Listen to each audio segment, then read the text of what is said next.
Good day. When we are working with triangles, it's important to learn a few basic things first.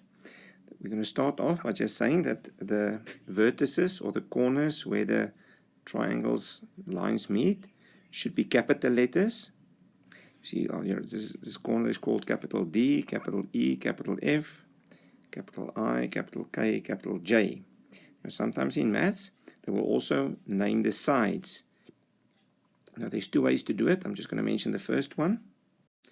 You will then often find in maths that the side opposite the capital B will be called small b, opposite the capital A is small a, and opposite the capital C will be the small c, the same here.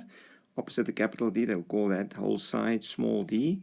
That's my side small e, and that side small f, and so on.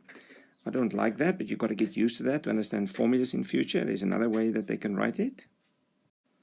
So here is another way. We could call this line AB. It makes more sense to me. From A to B is AB. From A to C is called AC with capital letters. From B to C is BC. But you have to be used to anything in maths. Different textbooks use different methods. This ED is called ED.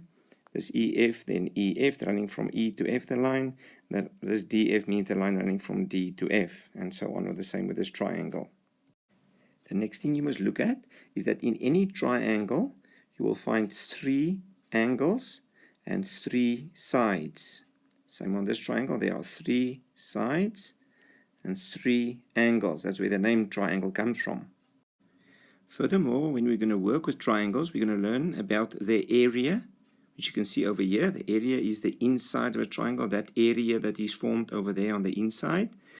And then we're going to learn about the perimeter of a triangle.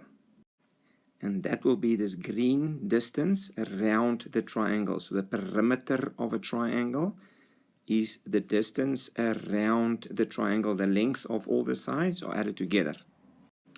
In time, we will also learn the different names that's going to be used for triangles. This one, for instance, is going to be called a right angle triangle, acute angle triangle, obtuse angle triangle, but that's not the purpose of this video. We're just going to say, and you can name a triangle looking at the size of his angles or at the length of his sides, but that's not the main intention here. It is also very important to learn to let your triangles move around. If it doesn't look nice to you upside down, you turn it upside down, and it might look better in this shape. And if you take a piece of paper and you turn it, maybe it's better if it's upside down like this for you. Some people want it, so it's important, very important in geometry and with these triangles to turn them around upside down. Take your page, turn it around. It might look better from a different angle to you. So please remember to always turn your triangle upside down until it suits your brain. Please also have a look at the video that explains what the difference between a point and a line is.